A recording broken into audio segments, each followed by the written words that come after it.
Buenas tardes. Lo primero, agradecer también al comité organizador por la invitación a participar en las jornadas y, por supuesto, a los asistentes que permanecen con nosotros. Yo voy a hablar de biopsia endobiliar. ¿Por qué de biopsia endobiliar? Pues porque el diagnóstico etiológico de benignidad y malignidad en las estenosis biliares actualmente sigue siendo un escenario complejo, en la que con muchísima frecuencia se necesita integrar tanto los resultados de pruebas serológicas como de pruebas radiológicas no invasivas, como de pruebas endoscópicas, y aún así un porcentaje no desdeñable de casos que van a quirófano para ser tratados por una estenosis biliar con sospecha de malignidad en pruebas radiológicas y endoscópicas tienen como resultado anatomopatológico una estenosis biliar benigna que había podido ser tratada de otra manera. Sin embargo, la prevalencia de malignidad en las estenosis biliares es muy alta, corresponde aproximadamente a 2/3 de las estenosis biliares, por lo que sin duda alguna es muy importante la identificación correcta de estos pacientes. En cuanto a la etiología de las lesiones de las estenosis benignas, como ya lo dijo previamente Eva, la causa más frecuente son las lesiones iatrogénicas y dentro de las causas malignas tendríamos que dividir básicamente dependiendo de la localización de la estenosis. En las estenosis biliares distales la causa más frecuente es el adenocarcinoma de páncreas y en la estenosis proximal la causa más frecuente es el colangiocarcinoma. Teniendo en cuenta las características propias de lo que son los tumores, especialmente los tumores primarios de la vía biliar, que se caracterizan o que suelen ser tumores de relativamente pequeño tamaño, que tienen un crecimiento hacia la luz de la vía biliar y que además con mucha frecuencia se acompañan de una reacción desmoplásica muy importante, hay bastantes limitaciones para la obtención de tejido para el estudio histopatológico por las técnicas habituales en otras localizaciones para descartar tumor tipo BAC, tipo PAF, incluso tanto estos dos tipos de biopsia, tanto por vía percutánea como por vía endoscópica. Por lo que, especialmente para descartar tumores primarios de la vía biliar, parece lo más lógico el intentar adquirir el tejido desde la luz de la vía biliar. De acuerdo con las guías de la ESMO, todo paciente con una lesión de la vía biliar que sea considerada maligna debería tener un estudio histopatológico si no va a ser llevado a un tratamiento quirúrgico, llámese tratamiento quimioterápico, radioterapia o stent. Entonces, la obtención, el estudio histopatológico en este tipo de pacientes no solamente tiene importancia en cuanto a la correcta estadificación o la correcta selección de pacientes para cirugía, sino también una implicación pronóstica en los casos en los que la enfermedad es maligna y además también en la selección de pacientes que pueden ser candidatos a la inclusión en ensayos clínicos o tratamientos con inmunoterapia. Sin embargo, las guías de la ESMO no contemplan la biopsia endobiliar por vía percutánea, únicamente toman en cuenta la biopsia endobiliar o las muestras endobiliares tomadas por vía endoscópica, muy probablemente porque las publicaciones en relación con la vía percutánea son más escasas y con un nivel de evidencia o de calidad estadística más bajo. Sin embargo, lo que sí sabemos es que la biopsia endobiliar, me voy a enfocar dentro de las técnicas que se utilizan para la obtención de muestras por vía endobiliar, específicamente en la biopsia con forceps, puede ser adquirida tanto por vía endoscópica como por vía percutánea y esto ha sido estudiado y validado tanto para estenosis de la vía biliar intrahepática como estenosis de la vía biliar extrahepática. Un video básico de la técnica que ya todos conocéis, un acceso biliar percutáneo habitual, indispensable cruzar la estenosis que vamos a biopsiar con una guía, avanzar un introductor largo dentro de la estenosis y a partir de ahí avanzar el forceps y tomar la muestra. La técnica de biopsia endobiliar con forceps está descrita desde los 80, desde inicios de los 80, pero sí que hay una modificación a la técnica descrita en el 2015, que es la conocida técnica de cross and push. En general, esta técnica en lo que se diferencia de la técnica inicialmente descrita es que la muestra no es tomada desde el inicio de la estenosis, sino que el introductor se avanza dentro de la estenosis, se abre la pinza y se hace un avance en bloque, tanto del introductor como la pinza, para mejorar la obtención de tejido antes de cerrar la pinza y retirar la muestra. La tabla lo que muestra es algunas de los artículos publicados en los últimos 10 años en relación con la biopsia endobiliar con forceps con diferentes tipos de device. Estas series no son comparables unas con las otras porque unas de ellas son realizadas con la técnica inicialmente descrita, otras son hechas con la técnica de cross and push. En general, hay una cierta mejoría de la sensibilidad cuando se utiliza la técnica del cross and push. La técnica inicial tenía una sensibilidad en general superior al 70% y la descripción de la modificación técnica consigue sensibilidades de hasta el 90%. Sin embargo, el gran problema de la biopsia endobiliar con forceps sigue siendo un bajo valor predictivo negativo. Hay múltiples dispositivos de forceps disponibles en el mercado y dependiendo del que se utilice, pues necesitaremos un acceso con un introductor desde el 7F hasta el 12F si utilizáramos asistencia colangioscópica para la obtención de la biopsia. En general, son copitas de pequeño tamaño con las que se obtiene una muestra de entre 1 y 3 milímetros de tamaño, que si comparamos con otros tipos de biopsia, por supuesto, es una muestra mucho más pequeña.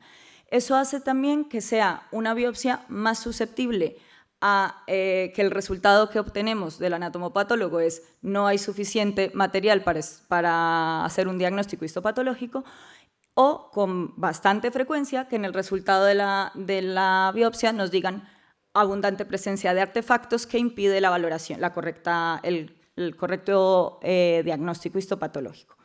Hablaremos de cómo intentar modificar la posibilidad de esos artefactos para obtener mejores sensibilidades a lo largo de la charla. Lo que quiero con los casos es intentar mostraros diferentes escenarios en los que con unas ciertas modificaciones, bien técnicas de la obtención de la biopsia o bien del procesamiento de la muestra, podemos obtener mejores resultados. Este sería un caso, llamémoslo lo que sería el caso estándar, no por el tipo de paciente, sino por el resultado de la biopsia. Es un paciente de 50 años que consultó por una ictericia indolora, se le hace su estudio con múltiples técnicas de imagen y en la resonancia magnética se ve dilatación de la vía biliar, una lesión en el ilio que restringe la difusión y nosotros hicimos un acceso biliar izquierdo a través del cual se obtuvo la muestra de biopsia endobiliar. Solemos tomar entre 3 y 5 muestras en cada paciente. En general, las series publicadas muestran una media de entre 3 y 4 fragmentos de tejido obtenidos en cada procedimiento. Y en este caso se obtuvo suficiente muestra y se llegó a un diagnóstico histopatológico claro de un adenocarcinoma, un colangiocarcinoma infiltrante, en el que además es una muestra en la que se tiene suficiente material como para la aplicación de técnicas de inmunohistoquímica que específicamente en este paciente, durante la evolución y tratamiento posterior, sirvieron para la inclusión para que recibiera la justificación para que recibiera tratamiento de inmunoterapia y se encuentra actualmente en tratamiento activo 16 meses después del diagnóstico inicial. Este es otro caso, es una paciente de 60 años, completamente asintomática, que en una analítica realizada por una revisión rutinaria tenía una elevación leve de la bilirrubina. Se hace varios estudios de imagen en la privada, en los que encontraron una masa en el hilio hepático que separaba los dos conductos hepáticos principales y se hizo un diagnóstico por imagen de un tumor de Klatskin. Se le remitió al hospital para valoración por el oncólogo, y el oncólogo en la anamnesis detecta que la paciente había sufrido de un linfoma 10 años antes. La paciente completamente asintomática, sin ningún tipo de síndrome constitucional, y surgió la duda de si esta lesión podía corresponder a un linfoma, a una recidiva del linfoma o a un nuevo linfoma.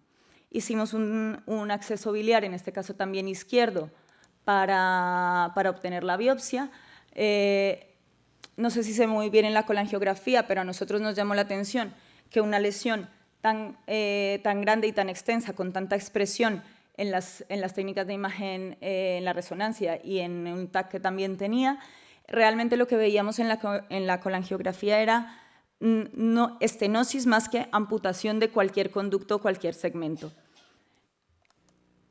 En el estudio, en la muestra de análisis histopatológico se obtuvo suficiente material y al anatomopatólogo le llamó la atención un extenso infiltrado linfoide de tipo linfoide en la muestra, pero no podía determinar qué tipo de lesión era debido a que había una presencia abundante de artefacto.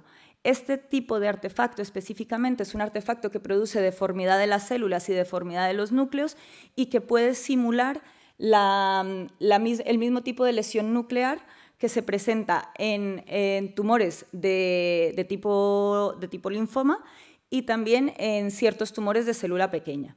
Entonces, ante la incertidumbre porque el artefacto no le permitía un adecuado diagnóstico, pero sí que le llamaba la atención la cantidad de tejido linfoide presente en la muestra, nos sugirió repetir la muestra y enviarla a citometría de flujo, con diagnóstico en la citometría de flujo de un linfoma. La paciente fue tratada posteriormente con quimioterapia y se encuentra en remisión completa 3 años después del procedimiento inicial. Un poco para tener en cuenta que hay ciertas modificaciones que se pueden realizar en el procesamiento de las muestras dependiendo de la sospecha clínica que pueden ayudar a llegar al diagnóstico.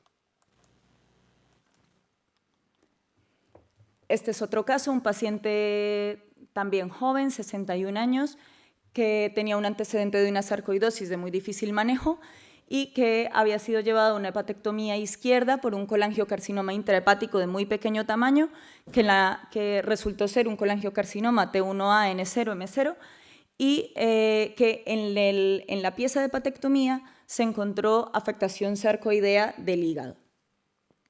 Un año después de la hepatectomía, el paciente consulta por ictericia indolora y en el TAC se ve un pequeño aumento de partes blandas en el conducto hepático derecho y el paciente no presentaba tampoco una sintomatología florida en ningún caso y se estuvo dudando entre la posibilidad de un colangiocarcinoma, teniendo en cuenta que el que había tenido era intrahepático de muy pequeño tamaño y no se tenía claro que fuera de nuevo un colangiocarcinoma o pudiera ser afectación sarcoidea de la vía biliar.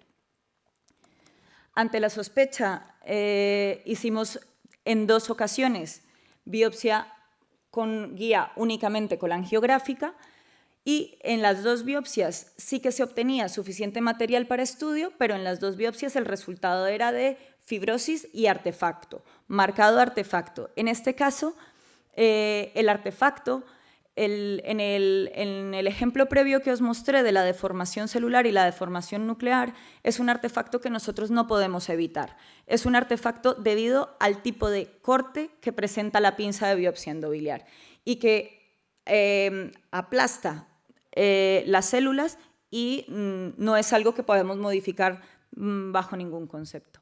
En este caso, el artefacto era más un artefacto por pérdida de tejido y esa pérdida, en general, sí que podemos evitarla con un manejo de la muestra muy delicado, con mucho mimo, porque al ser muestras de tan pequeño tamaño, en general de entre 1,5 y 2 milímetros, que es lo que le llega al patólogo, la manipulación, en general, para bajar la muestra de la copa de biopsia debe ser o ninguna o una muy delicada. porque la muestra es muy susceptible a pérdida tisular.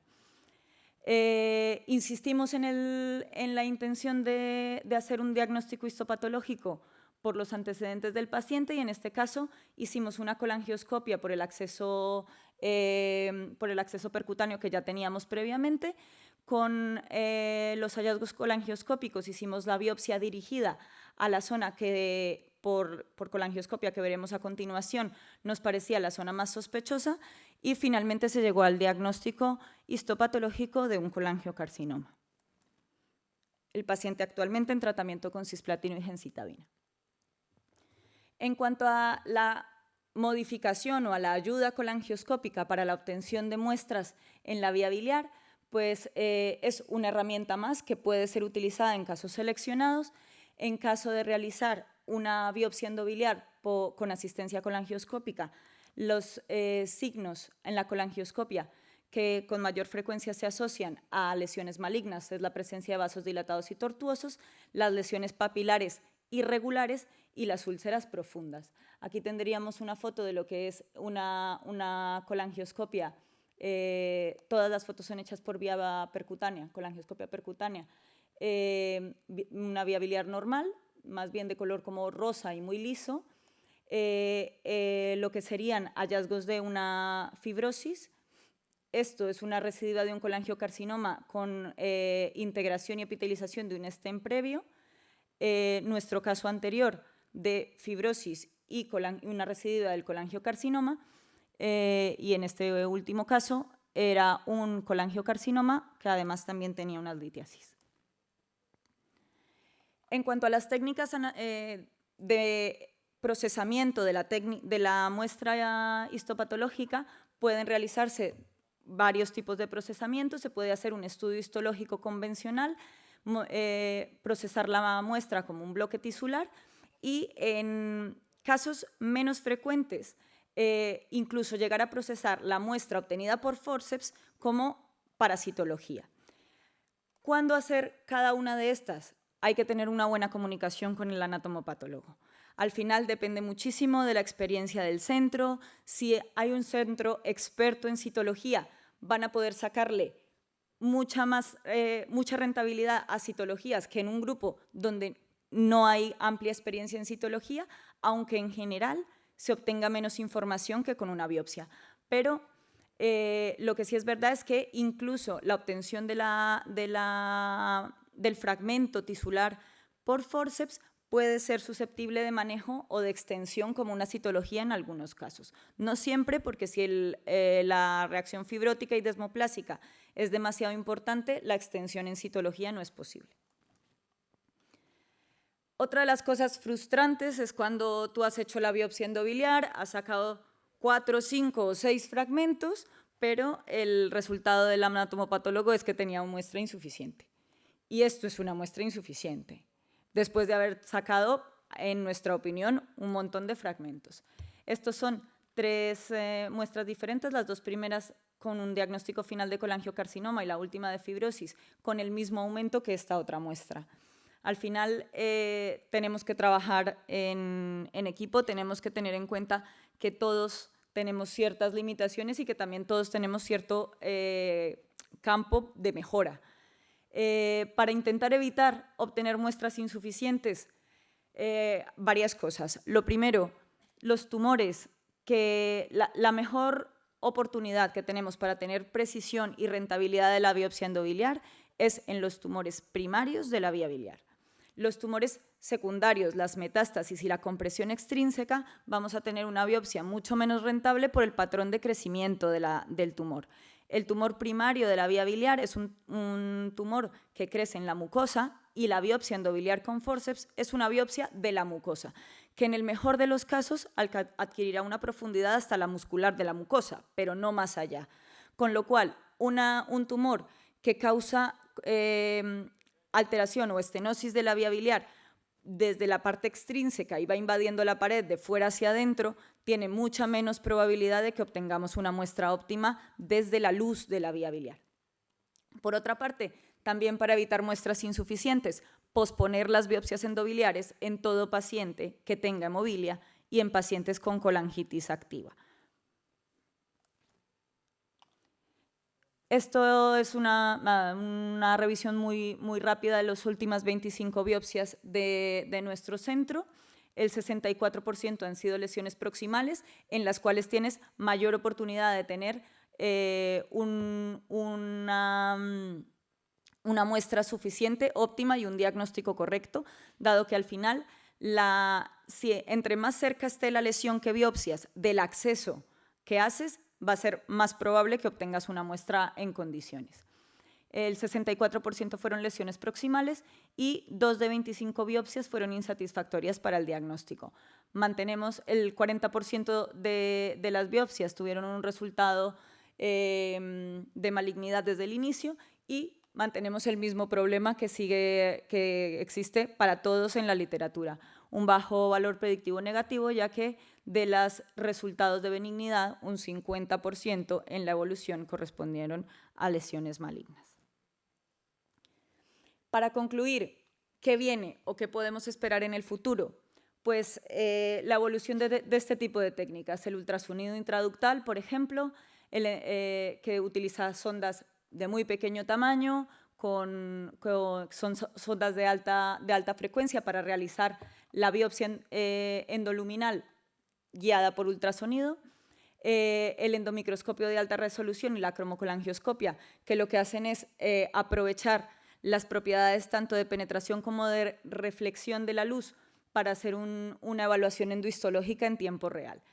Todas estas técnicas ya veremos en futuro qué pasa con ellas y además sí se desarrollarán como para ser susceptibles de realización por vía percutánea y además sí van a tener, va a tener suficiente mejoría de la sensibilidad o va a ser una mejoría marginal a costa de un importante aumento de los costes y probablemente de las complicaciones.